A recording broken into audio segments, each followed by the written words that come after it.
trying to get you to buy something when you try to find somebody's phone number. Yeah, that's it. They keep telling me for complete information on this person, like criminal record, not that she may have one. I doubt that. But, they want to give me all this deep and dark information. I just want the lady's phone number so I can call her and say, hey, I got your wallet.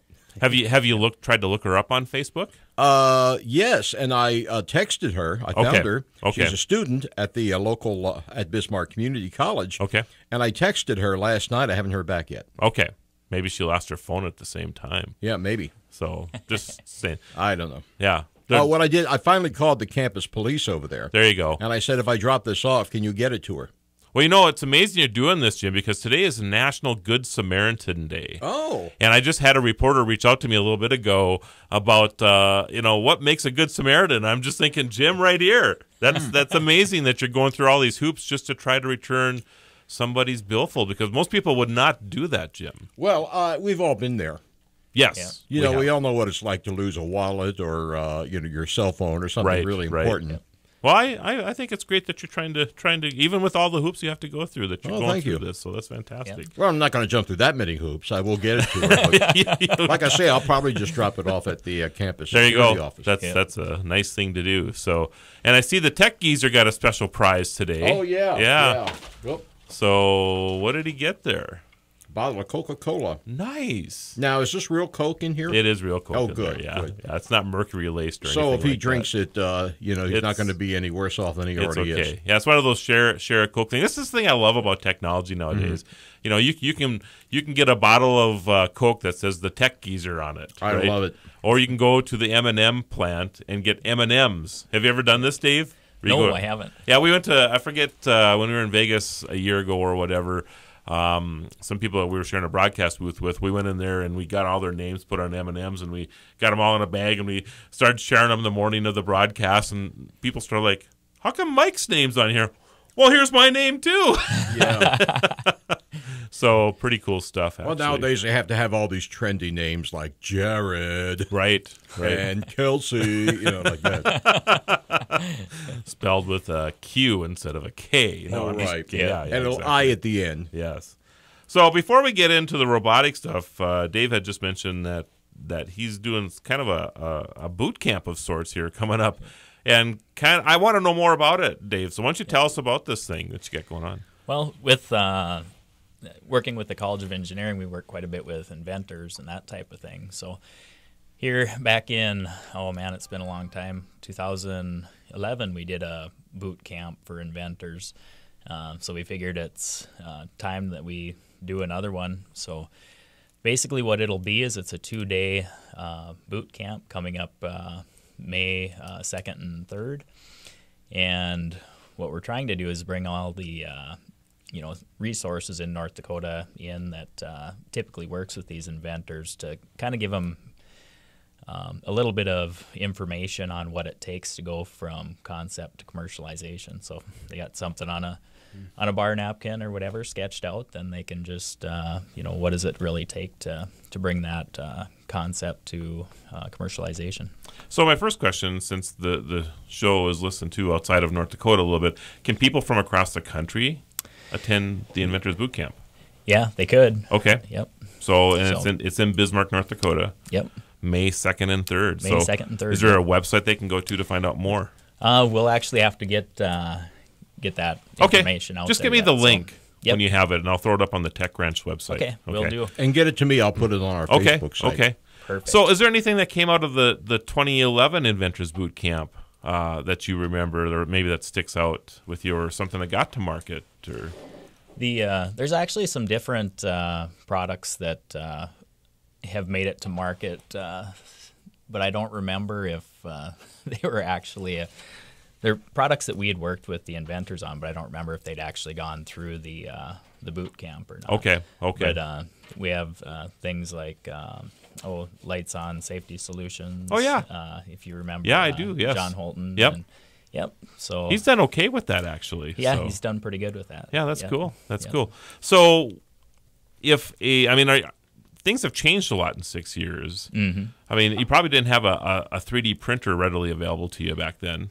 May have, but yeah, we actually had a local prototype shop that had an older version. I think it was probably a Stratasys, the FDM printer. But yeah, you're right. The printing has come a long ways since those first systems were out there with the FDM.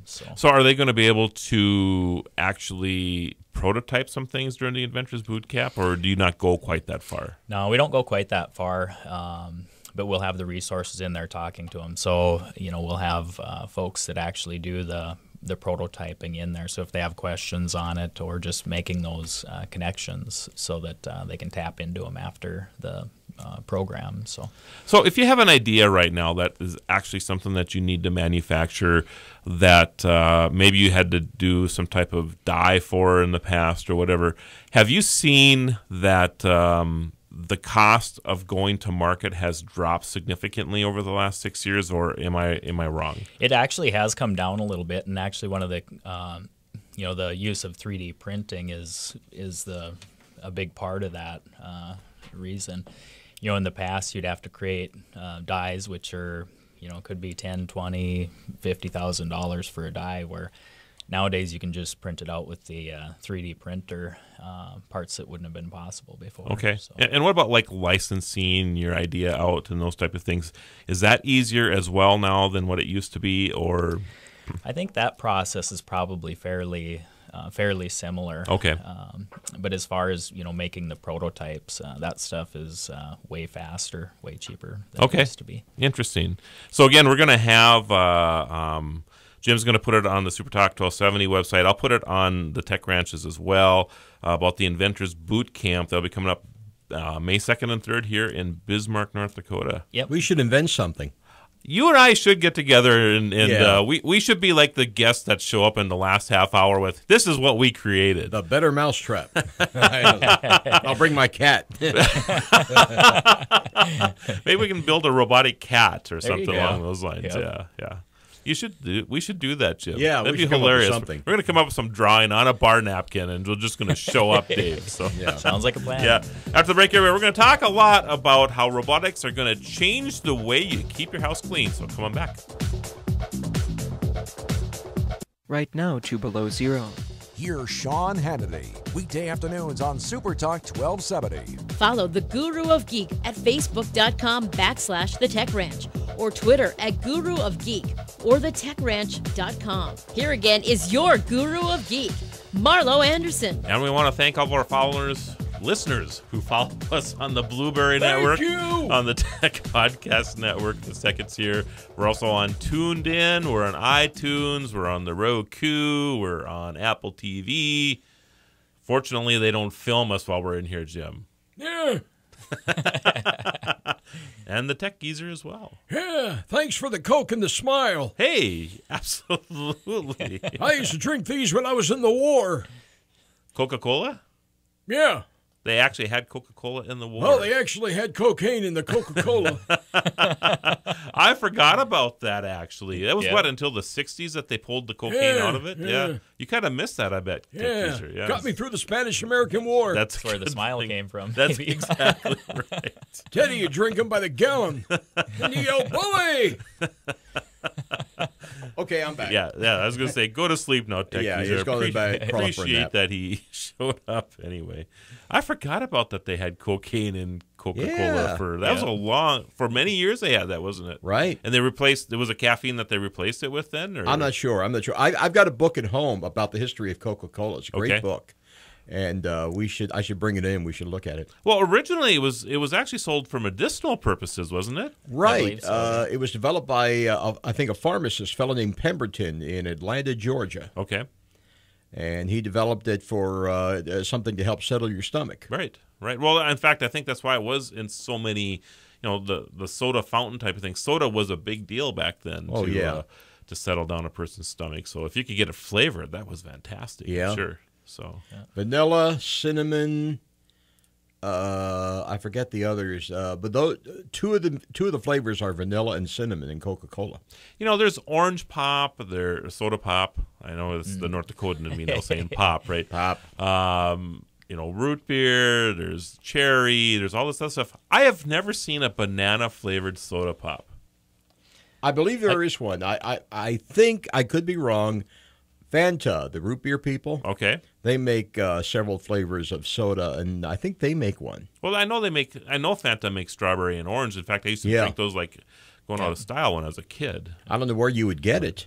I don't know. I'm going to have to look it up sometime. Maybe the Italian sodas or something. You Maybe. go to the coffee shop. Yeah, there you go. Well, I think you could get one made. I just have never seen one in a bottle anywhere. I don't think I have either now that you mention it. I just think it's crazy because banana is like the #1 fruit sold in the world. Yeah. Yep. And bananas are not going extinct, contrary to the urban legend. I didn't know that. Yeah, there was an urban legend saying that in 10 years there will be no bananas. And you read this online someplace? It's online someplace, If it's online, it must be true. But it has been debunked. Okay. So we won't be singing, yes, we have no bananas. We have no bananas today.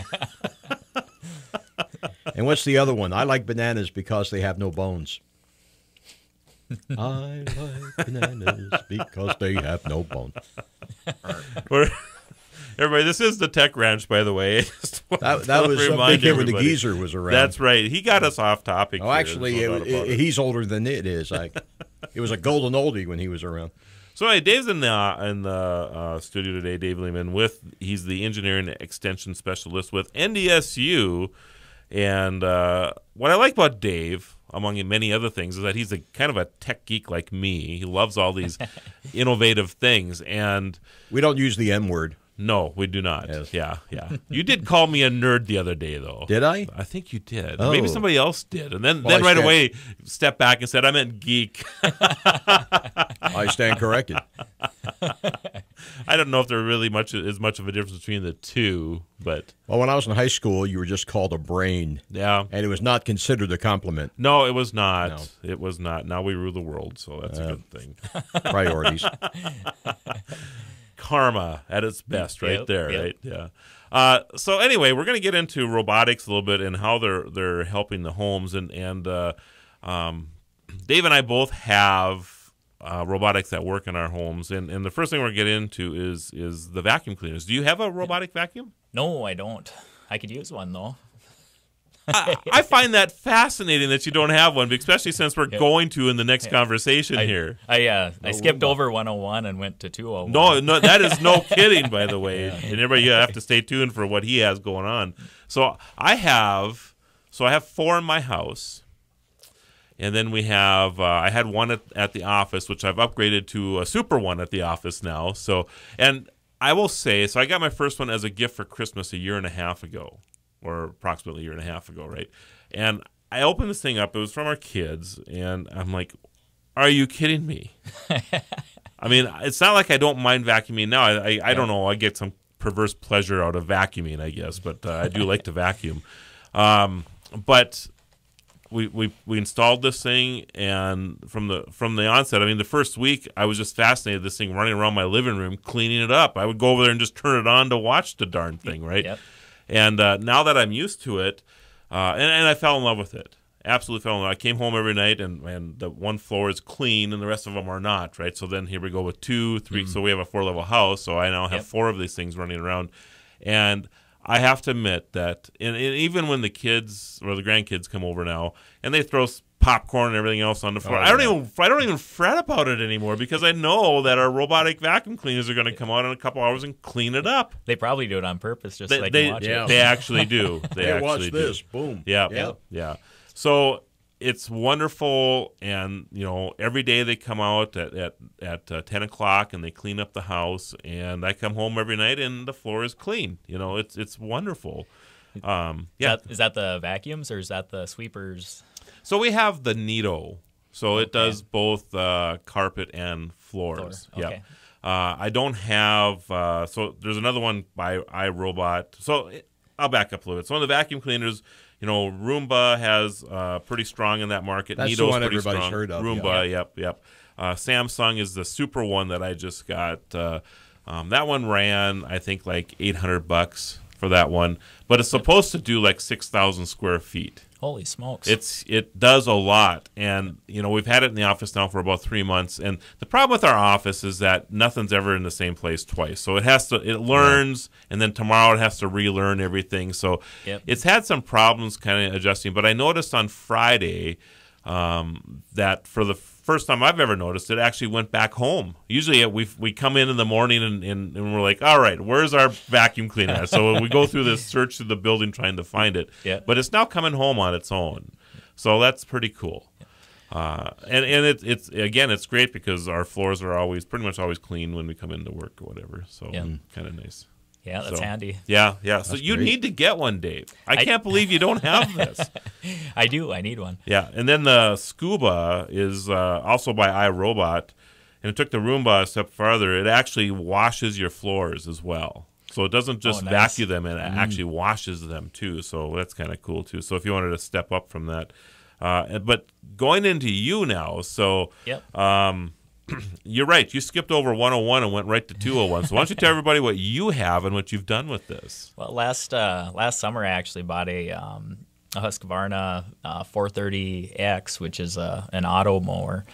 So I've got some townhomes on the river in Mandan, and it got to the point to where it was pretty, dangerous to mow it with a rider. Just because the banks were so steep, the front wheels would start sliding down the slope and whatnot.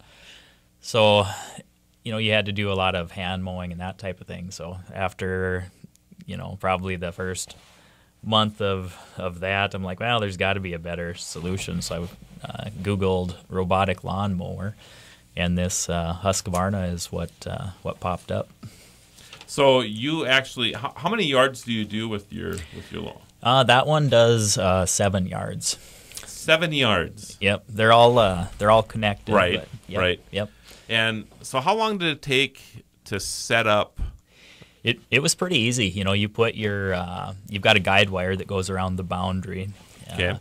And then, you're probably looking at about maybe a long day to get everything set up. But you're talking about 7 yards that you did this with, though. I mean, for a homeowner like me, I would bet a couple hours would be all I would need. Yeah, right? It wouldn't take very long. Actually, the longest part of the setup and installation would be to put the boundary wire down. But you can dig it in or trench it in. But I just it also comes with basically yard staples. So you just lay it on the boundary wire on top of the ground, staple it down, and then over time your grass clippings will cover it up. I see. So interesting. Mm-hmm. So how long does it take to do all 7 yards? It actually goes nonstop. I mean, it'll go 24 hours a day. So it'll mow for 2 hours and then go back and charge for an hour, and it just continually does that. Interesting. Yep. And again, this is you're doing 7 yards with one mower is just to me is incredible. So how many? I know we're pushing up against the clock here, but how much time do you think you save in a week by not having to mow all 7 yards now? I figure close to 5 hours. So I figured, you're probably around $1,500 a year savings. So it doesn't take very long to pay for itself. Wow. We'll continue this discussion after the break, everybody. Right now to Below Zero. News and Views with Joel Heitkamp. Weekdays on Super Talk 1270. We're back to the Tech Ranch. Stream this program now at supertalk1270.com. Here is your guru of geek, Marlo Anderson. And of course, the weather report just said 2 below zero here. It's the middle of March, and it's 2 below zero. But this is my prediction. Oh. This is the last day we're going to see below zero until next winter. Yay! I hope you're right. I'm just thinking that this is it, everybody. We're just going to warm up into the 40s and 50s this weekend, and we'll be right back to where we should be. Quasi-springtime. Yeah. Well, it's crazy. A week ago, it was, close to 60 degrees? Yeah. It's just like that. It just switched back to winter again. What's really weird living here is how some years you go straight from winter to summer. There really isn't much of a transition period. Yeah. Some years. Yep. Some years, yeah. Some years you get all 4 seasons. Some years you get weather like this, and a week later it's sunny and 70 out. Well, I remember in November, I mean, we were like the November 28th, if I remember right, we're still mowing our yard this last year. Yeah. It was 65 degrees or whatever, mowing our yard. And then 2 days later, of course, we got hit with 18 inches of snow and winter showed up. But so yeah, we kind of had that. I can't even say we really went to fall to winter this year. It was still pretty summerish. Yeah. Yeah, we had about 6 weeks of just brutal snow. Oh, yeah. Yeah. You know, and then it's been been okay pretty since, decent. yeah. But up until that, we got off easy. We did. We really did. Yeah, it's actually really Then right around right after Christmas, I think. Boom. Yep. Yeah, and even the slow melt really has helped, because I think a lot of people are really concerned about flooding this year with all the snow we had. But this slow melt that we've had in the last 3-4 weeks has been really good for that. Well, Devil's Lake and Grand Forks, they're concerned, of course. I'm sure they are. Yeah. But anyway, we're getting a little off topic. Of course, we have Dave Lehman in here. He is the engineering extension specialist with NDSU, and he has I shouldn't say many. He has a robotic lawnmower that will actually do. He has the one do 7 lots at a time. And over the break, we were talking about. Jim asked him what the condition of the yard is like all the time. Compared to maybe a regular lawnmower. How do they compare as far as the look goes? Well, with your regular lawnmower, you're going to have more of a pattern. With this, it's actually completely random. It has a GPS, so it can kind of tell where it's gone, but it's completely random. It'll hit the boundary, turn a little bit, and then just keep going. So the finish of this is, it's going to look more like kind of a mat, like a carpet almost. Okay. So it doesn't have the nice lines that you would get with a rider or a push mower. But, see, that's what I like. Yep. Yeah, I do too, but I also like not having to mow the lawn even more. That's true. And we were also talking about, so you never have to bag it. Nope. Because it's always it's almost like the green on a golf course, isn't it? It's always kept at a certain level. Yep. Yeah, I mean, if you look at typically, you might mow every week or week and a half, so you're probably cutting off about an inch and a half of your lawn. So at that point, you kind of have to bag it, otherwise it looks kind of shoddy on your yard. So with this, it's always going, so it'll charge for an hour, and then it'll go out and mow for 2 hours, and it does that around the clock. So you're probably only cutting off maybe a quarter of an inch of lawn each time it hits it. And again, just to clarify, I mean, you're doing 7 yards with yours, so that's probably why it has to go all the time. Now, like my yard, I'd imagine once a day would be enough, right? Yep. Probably. It's only got about a 17-inch cut, so it doesn't take a lot off. But I think you get into the larger auto mowers, and I think they'll do about I would say 1.25 acres. So they're not they don't do a lot of yard. I see the new I think it's called a Kobe now that will do about 7 acres. So you can wow, yeah, that's quite a bit. Yep. Now the Kobe. This is the one that you and I were talking about. This is the one I've ordered, right? Or I'm on the waiting list, I should say. Yep, I called them last fall also, so I got to have a really long waiting list. Yeah, it's crazy how long the waiting list is for this. But the reason for it is because, and I'll just let you tell everybody. Yep. Well, basically, it's got I think 3 interchangeable heads. It'll do the mowing. It'll do I think leaf blowing, and then it also actually I think it's leaf collection. Or it does maybe it's leaf mulching. I don't know. There's something that it does with leaves though. Yeah, I'm not sure how it handles the leaves, but then it also has the snow blowing, which is the amazing part about it. And that's probably what most people are excited about. Yep. If you get an 18-inch snow in 4 or 5 hours, I don't think this thing will handle it. Yep. But the snow like we had over the weekend, what it'll do, just like what your lawnmower does, is it knows that it's snowing, it senses that it's snowing, and it just goes out and moves the snow. So it's always cleaning. Yep. And once the battery gets low, it goes back and nests and then goes back out and works again. Yeah, it actually looks at the weather forecast. Right. And then I think it's got a chute, so it'll throw snow about 40 feet, I think, if your snow conditions are right. I didn't realize it would throw snow that far. Yep. Oh my goodness. Yep. So it should make it through.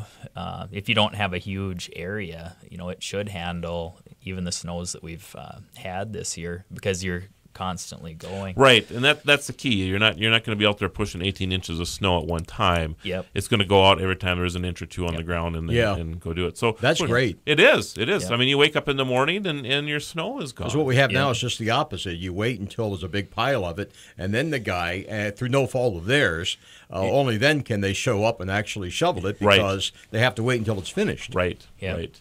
I know people have this theory though too. I mean, if you're home, I know people will grab their Dakota snowblade or whatever. Every time there's an inch that falls, they go out and clean it off right away, so they don't have this huge mess at the end. Right. But you don't want to fire up your snowblower for an inch of snow. Right. You want to wait till there's at least 3 or 4 inches probably. And you don't want to go out there and do all that cleaning just to have it covered up again. Exactly. Right. Yeah. Well, and this year the winter was relentless. So you're getting up at 5:30 in the morning, Right. and jumping on the John Deere, get all the yards cleaned out before you go to work and that type of thing. So having the Kobe is going to be very very interesting. Yep. So if I remember right, it's about $3,000. I think it is. I think 3 to 4. Okay, depending on I think I think there's some additional things that you can order, and maybe you don't have to take the leaf blowing or leaf attachment or whatever it is, right? Yep. So when you set up your robotic mower, what did that run you, if you don't mind my asking? The mower itself was around $2,700, and then there was a couple of add-ons. I had to add additional boundary wire because my lot was too large for the what came with the kit. Right. And then I also ordered the auto connect feature, which is just a little board that you put into your robot so that you can communicate with your cell phone. So this is always the issue that I think most people have with technology. If you wait around a little bit, something better will show up. So now, of course, here you are. I can see it in your eyes already. You have this dilemma going on. Am I going to buy this thing for the snow moving capability? Is it? I mean, is the $3,000 going to be worth it just for that, do you think?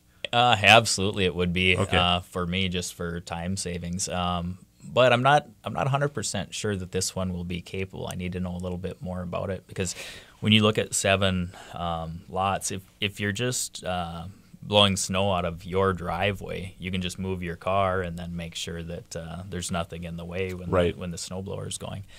When you have 7 different driveways that are connected by a sidewalk or whatever, but you never know if their vehicle is in the way, and so I'm not sure what it has for obstacle sensing. So I need to know a little bit more about it. But if it is capable of determining whether or not there's anything in the way, I would absolutely Interesting. buy it and then throw the other one on Bisman classifieds, or because you'd use it for your grass as well. Yep. Yeah. Yep. So very interesting. That would be amazing.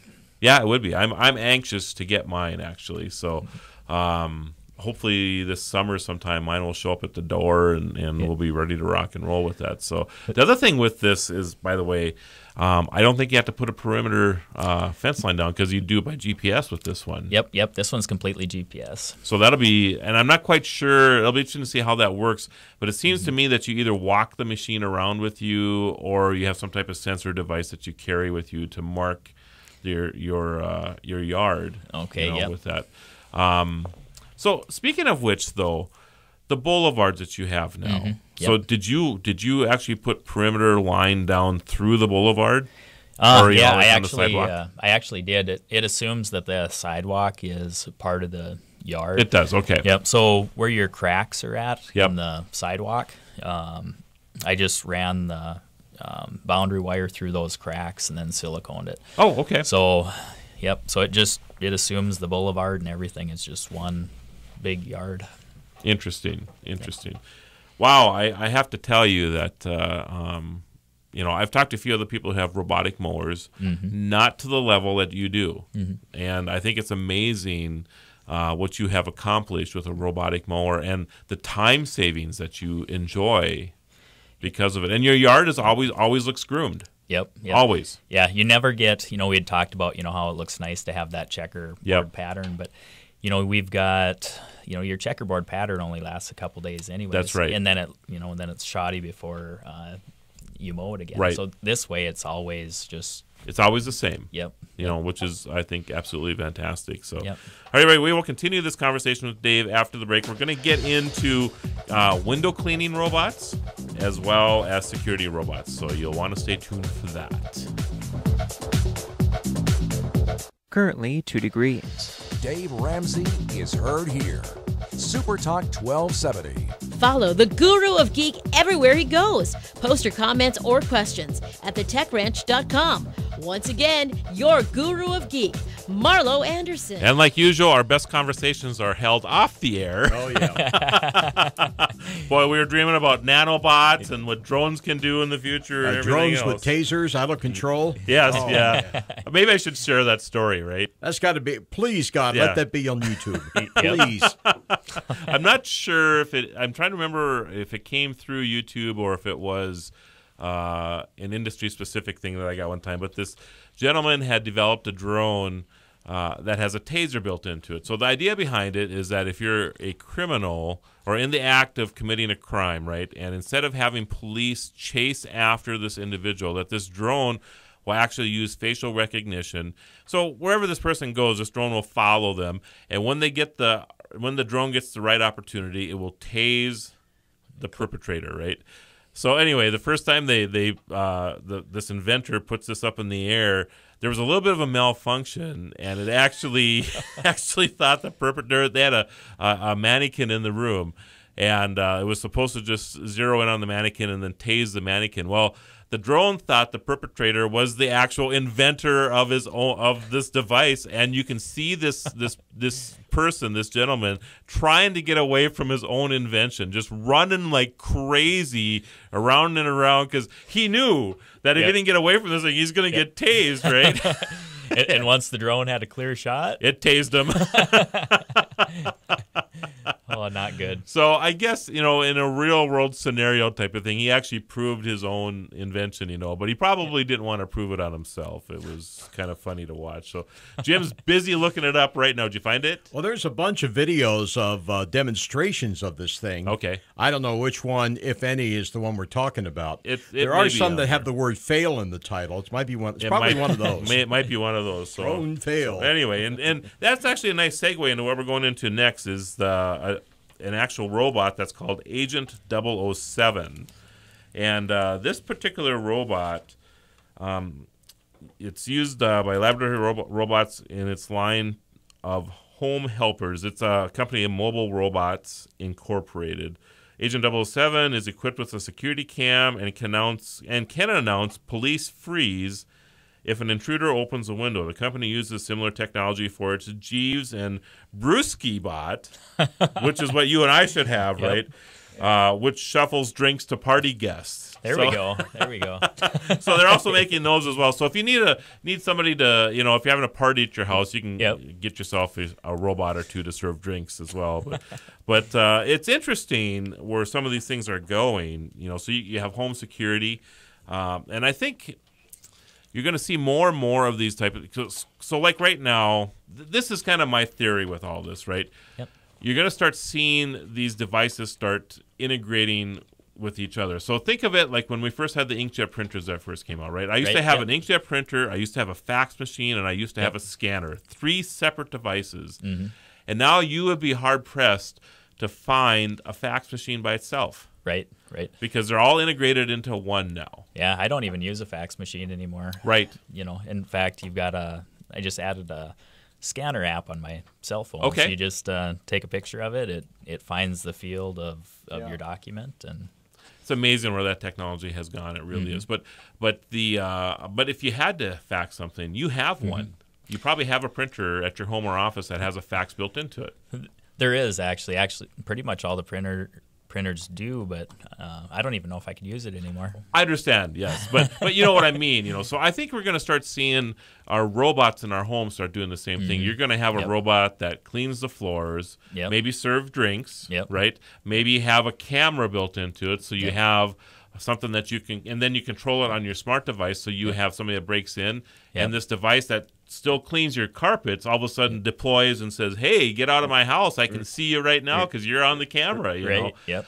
That's where I see this going, actually. Well, and you look at it, you know, if it's it can tell if your windows are open, that type of thing. So it's integrated with your house. And then you look at you've got, what is it, the Google Home that's out now.